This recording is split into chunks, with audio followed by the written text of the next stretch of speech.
ہمارے کالجز ہیں، مگر ہمارے کالجز میں سائنس اسی طرح پڑھائی جا رہی ہے جس طرح کسی کانوینٹ کے کالج میں سائنس پڑھائی جاتی ہے۔ ہمارے کالج میں بچوں کو سائنس کے کلاس میں قرآن کی آیتیں نہیں بتلائی جاتی۔ معجزہ ہے قرآن، سینکڑوں چیزیں جن تک آج بھی سائنس نہیں پہنچی ہے، اس کا ذکر 1400-1500 سال پہلے قرآن میں آ چکا۔ موریس بکائس ایک فرینچ سائنٹسٹ تھا ایمبریولوجی کا، ماں کے پیٹ میں بچہ جن مراحل سے گزرتا ہے وہ اس کا اسپیشلسٹ تھا، دنیا کا سینئر موسٹ ڈاکٹر تھا۔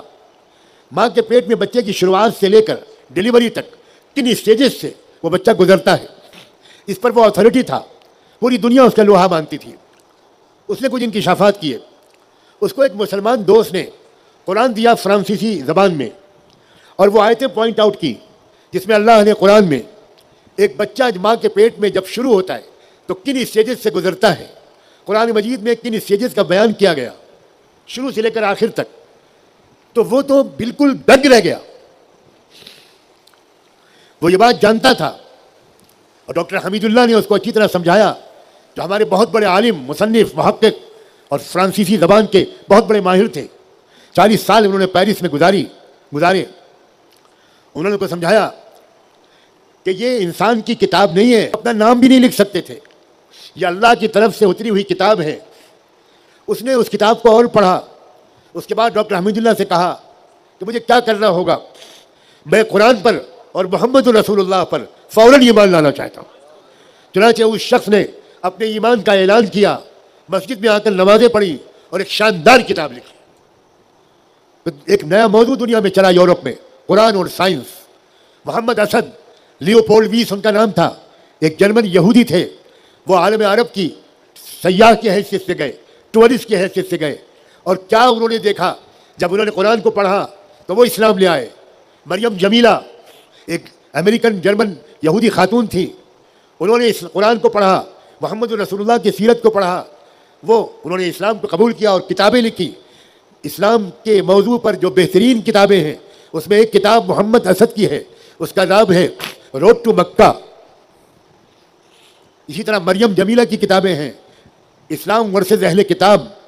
یہ وہ لوگ ہیں جنہوں نے اسلام کی قدر کی، اور آج غزہ کے اس عظیم جہاد میں اگر آفیشل تعداد کے مطابق 45,000 لوگ شہید ہو چکے، تو یاد رکھنا انہی دنوں میں فرانس اور یورپ میں ملا کر تقریباً 62,000 لوگوں نے اسلام قبول کیا۔ اے لوگوں اپنے اسلام کی طرف بڑھو، اپنے اس نفرت سے دلانا نہ برداشت سکھائے گا، ناقابل برداشت چیزوں کو برداشت کرنا سکھائے گا۔ اسلام دوست کو دشمن بنانا نہیں، دشمن کو دوست بنانا سکھائے گا۔ مگر سیکھنے کوئی آئے تو۔ مجھے آپ سے امید ہے، مجھے نا امید مت کرنا، مجھے آپ سے امید ہے کہ چاہے خواص ہوں، اہل خیر ہوں، دانشوران ہوں، عمائدین شہر ہوں، یا آپ نوجوان ہوں، آپ عوام ہوں، سب قیمتی ہیں، سب خواص ہیں۔ آپ جہاں میں مقیم ہوں زیادہ دور آپ سے نہیں ہے، چند گھنٹے کا بھی تو فاصلہ نہیں ہے۔ ملک کے چپے چپے سے لوگ آتے ہیں، دور دور سے آتے ہیں، بیرون ملک سے آتے ہیں تربیت لینے اور سیکھنے کے لیے۔ اور صرف ایک ہی بات پر سکھانے پر میں زور دیتا ہوں، جہاں رہو وہاں امن و انصاف قائم کرو۔ یاد رکھنا، دوسری قوموں کے انتظار میں بیٹھے رہو گے تو بالکل امن و انصاف قائم نہیں ہو پائے گا۔ ہاں، امن و انصاف قائم کرنے کے کچھ اسٹیجز ہوتے ہیں۔ کبھی ہم کو امن و انصاف قائم کرنے کے لیے کام کرنے کا موقع چاہیے، کچھ حوصلہ چاہیے۔ اگر یہ جو زمانہ ہے جس وقت ہم آپ یہاں جمع ہیں، یہ ایسا موقع ہے کہ اگر الیکشن میں غلط فیصلے ہوئے، اگر ہمارے ووٹ تقسیم ہوئے، اگر ہمارے علماء نے اپنی ذمہ داری نہ ادا کی اور صحیح جگہ پر ووٹ نہ پڑا، تو بہت برا انجام ہوگا، بہت برا انجام۔ آپ سوچئے ذرا،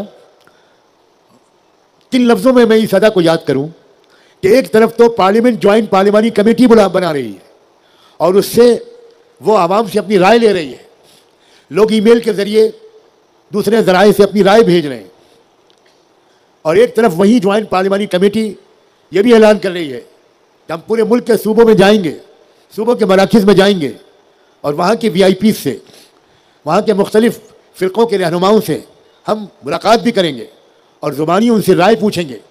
بتائیں, ہم پوچھیں گے کہ وجہیں بتائیے. اگر آپ اس وقت ترمیمی بل کے خلاف ہیں تو اس کی وجہ بتائیے, ہمیں کنوینس کیجیے. ایک طرف تو جوائنٹ پارلیمانی کمیٹی اس کا اعلان کر رہی ہے, ایک طرف ہمارے ملک کے عزت مآب وزیر داخلہ یہ اعلان کر رہے ہیں ہر قیمت پر وقف ترمیمی بل پارلیمنٹ میں پاس ہو کر رہے گا. آپ غور کیجیے ذرا, یہ کتنی بڑی خلاف قانون بات ہے, کتنی خلاف آئین بات ہے, کتنی دستور کی خلاف ورزی ہے. یہ پارلیمنٹ کی کتنی بڑی توہین ہے. جو بل پارلیمنٹ میں پیش ہے وہ پارلیمنٹ کی بحث کے بعد ہی منظور یا نامنظور ہو سکتا ہے. اس سے پہلے کوئی یہ کہتا ہے اگر کہ یہ تو پاس ہو کر ہی رہے گا تو اس کا صاف مطلب یہ ہے کہ ارادے کیا ہیں. اور پھر اگر وقف بل پاس ہو گیا تو جان لو اور سن لو مسلمانوں, آپ کی مسجدیں محفوظ نہیں رہیں گی, آپ کی خانقاہیں, آپ کے اسپتال, آپ کے تعلیمی ادارے, کچھ بھی محفوظ نہیں رہے گا, سب چھین لیا جائے گا. قبرستان محفوظ نہیں رہیں گے. کیا ارادے ہیں, کیا عزائم ہیں لوگوں کے. ملک کو ظلم کا ایک جہنم بنا دینے کا ارادہ ہے اور ہم اس ملک کو انصاف کی جنت بنانا چاہتے ہیں. لیکن میں بہت پر امید انسان ہوں. اگر آپ نے میرے جیسے آدمی کا ساتھ دیا, میں اپنی طرف نہیں بلا رہا ہوں, 40-50 سالہ تجربوں کا نچوڑ آپ کو دینا چاہتا ہوں. ہو سکتا ہے کہ میری زندگی کا وقت زیادہ نہ بچا ہو, بعد میں آپ صرف دو جملے کہہ کے مطمئن ہو جائیں گے. اللہ کے بندو, جوک در جوک آؤ, اپنے علاقے کے علماء کی قیادت میں آؤ, اور یہاں کچھ علماء کے نام بھی اگر پکار دیے جائیں مائک پر, فلاں فلاں ذمہ دار حضرات ہیں, ان کے نمبر بھی بتا دیے جائیں تاکہ لوگ ان سے کانٹیکٹ کریں اور کہیں ہم وہاں جانا چاہتے ہیں. تو ایسے وقت میں آپ وہاں آئیں جب میں خود وہاں موجود ہوں, ایک قافلے کی شکل میں آئے, ہم آپ کی خدمت میں کچھ تجربات کا نچوڑ پیش کر سکیں, اور پھر یہ دیکھیں کہ تھوڑے دن کی محنت سے جلگاؤں میں لوگوں کی زندگی کا معیار بہتر ہو گیا. جلگاؤں کے مریضوں کی دعائیں آپ کو ملیں, جلگاؤں کے یتیموں اور بیواؤں کی دعائیں ملیں, جلگاؤں کے نوجوانوں کی جوانی کا رخ اور استعمال بہتر ہو جائے. یہ عزائم ہیں, یہ ہے مقصد اس قسم کے اجلاس کا. میں ایک بار پھر اپنا فرض سمجھتے ہوئے تمام منتظمین کا دل کی گہرائیوں سے شکریہ ادا کرتا ہوں, حاضرین کا بھی شکریہ ادا کرتا ہوں, ڈسٹرکٹ ایڈمنسٹریشن کا اور پولیس ڈپارٹمنٹ کا خاص طور پر شکریہ ادا کرتا ہوں. اگر ان کا کوآپریشن نہ ہو, ان کا سہیوگ نہ ہو تو موجودہ حالات میں اتنے بڑے جلسے کرنا مشکل ہے. اور میں ایک بات جہاں بھی جاتا ہوں وہاں یہ بھی کہتا ہوں, ہر ایک سے کہتا ہوں, اپنے اپنے علاقے کے پولیس اسٹیشن سے رابطہ قائم کیجیے, جائیے وہاں. یہ پولیس ڈپارٹمنٹ کے لوگ دو طرف سے مظلوم ہیں. ان کو سرکار تنخواہیں کم دیتی ہے, ڈیوٹی سخت ہوتی ہے, پتہ نہیں کھانا ان کو وقت پر ملتا ہے کہ نہیں, چائے ملتی ہے کہ نہیں. خباری اور آپ کی حفاظت کے لیے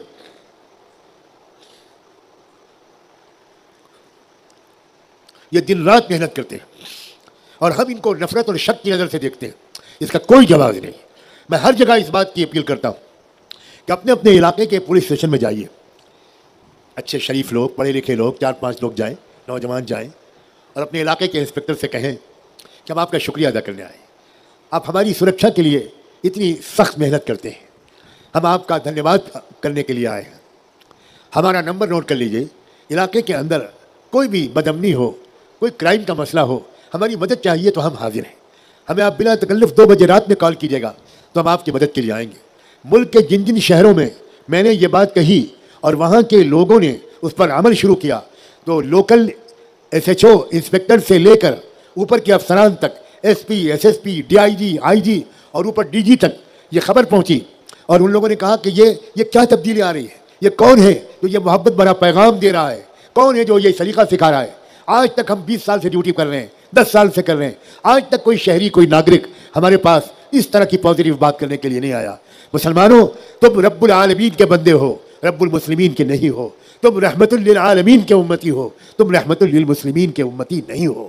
اس لیے ہمارے دل کی تمنا اور ہمارے بدن کی محنت اور ہمارے دماغ کی سوچ اور ہماری جیب کے پیسے یہ اپنے شہر, اپنے محلے, اپنے علاقے, اپنے صوبے, اپنے ملک اور اپنے دیش کی ترقی میں لگنا چاہیے. اور اس کا ایک آرگنائز طریقہ سیکھنے کے لیے میں آپ سب کو دعوت دیتا ہوں. آپ آئیے, تھوڑی تکلیف برداشت کر لیجئے, 2-3 دن کا قیام کیجئے, انشاءاللہ آپ کی خدمت میں تجربوں کا نچوڑ پیش کیا جائے گا اور آپ نا امید واپس نہیں آئیں گے. بہت بہت شکریہ آپ سب کا. اب اس امید کے ساتھ کہ آپ سے جلد ہی ملاقات ہوگی. جزاکم اللہ, والسلام علیکم ورحمۃ اللہ وبرکاتہ. غضب کیا جو تیرے وعدے پہ اعتبار کیا.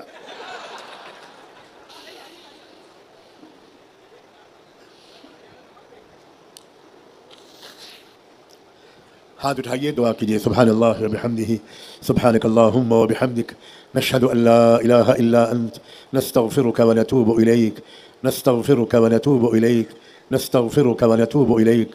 اللہم صل علی سیدنا محمد وعلى آل سیدنا محمد وبارک وسلم. اللہم صل علی سیدنا محمد صلاة تنجینا بها من جمیع الاہوال والآفات وتقضی لنا بها جمیع الحاجات وتطهرنا بها من جميع السيئات وترفعنا بها أعلى الدرجات وتبلغنا بها أقصى الغايات من جميع الخيرات في الحياة وبعد الممات. یا اللہ, ہم آپ کے بندے آپ کے حضور میں حاضر ہیں.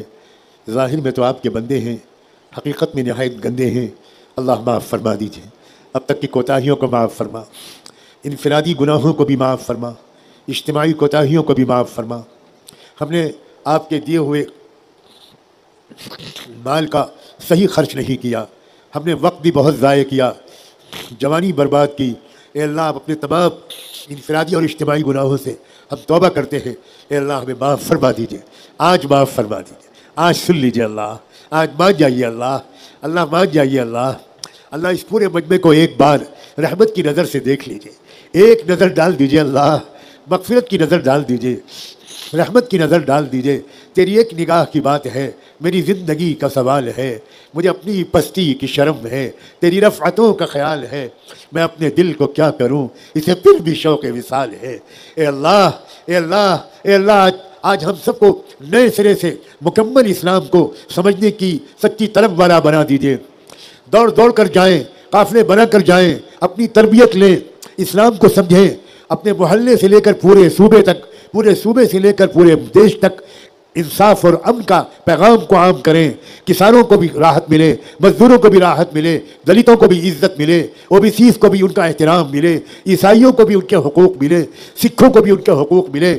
اے اللہ, مندر بھی محفوظ رہے, گرودوارے بھی محفوظ رہیں, چرچز بھی محفوظ رہیں. اے اللہ, اے اللہ, بدھسٹوں کے ٹیمپل بھی محفوظ رہیں, اور اے اللہ مسجدوں بھی محفوظ رہیں. اے اللہ, ملک میں ایسا ماحول بنا دیجیے, اور اس ماحول کے بنانے کے لیے ہمیں اپنے وسائل اور صلاحیتیں پیش کرنے کی توفیق عطا فرما.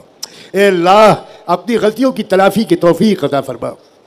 اے رب کریم, آپ کو آپ کی رحمت کا واسطہ, آپ کے محبوب کے رحمت للعالمین کی شان کا واسطہ, اے اللہ ہماری دعاؤں کو قبول فرما, ہماری دعاؤں کو قبول فرما, ہماری دعاؤں کو قبول فرما. ہمیں نیکیوں کا شیدائی بنا دیجیے, گناہوں سے محفوظ کر لیجیے. ہر مسلمان مرد کو جماعت سے 5 وقت کی نماز کا پابند بنا دیجیے. اپنے والدین کی آنکھوں کی ٹھنڈک بنا دیجیے, اپنے پڑوسیوں کے لیے باعث سکون و اطمینان بنا دیجیے. اے اللہ, سعادت والی زندگی اور شہادت والی موت عطا فرما. ایک آخری گزارش یہ ہے کہ ہم سب کی طرف سے رحمت دو عالم صلی اللہ علیہ وآلہ وسلم کی خدمت اقدس میں ہم سب کی طرف سے درود و سلام بھجوا دیجیے, ان پر اور ان کی آل پر, اہل بیت پر, صحابہ اور صحابیات پر, ازواج مطہرات پر, ذریت طیبہ پر, ان کے نقش قدم پر چلنے والے تمام صالحین و صالحات پر, اور انہی کے راستے پر جینے اور مرنے کی ہم سب کو توفیق عطا فرما. اے اللہ, اس اجلاس کے منتظمین کو جزائے خیر عطا فرما, پوری کمیٹی کے ایک ایک رکن کو قبول فرما, اور تمام حاضرین کو اے اللہ ابھی اٹھنے سے پہلے فرشتوں کو بھیج کر اعلان کرا دیجئے, جاؤ میں نے تم سب کو معاف کر دیا, میں نے تم سب کو معاف کر دیا, اب دوبارہ گناہوں کے قریب نہ آنا. اے اللہ, اپنے حبیب کے صدقے طفیل ہم سب کی دعاؤں کو قبول فرما. وصلی اللہ تعالی علی خیر خلقہ سیدنا محمد وعلی آلہ وصحبہ اجمعین برحمتک یا ارحم الراحمین.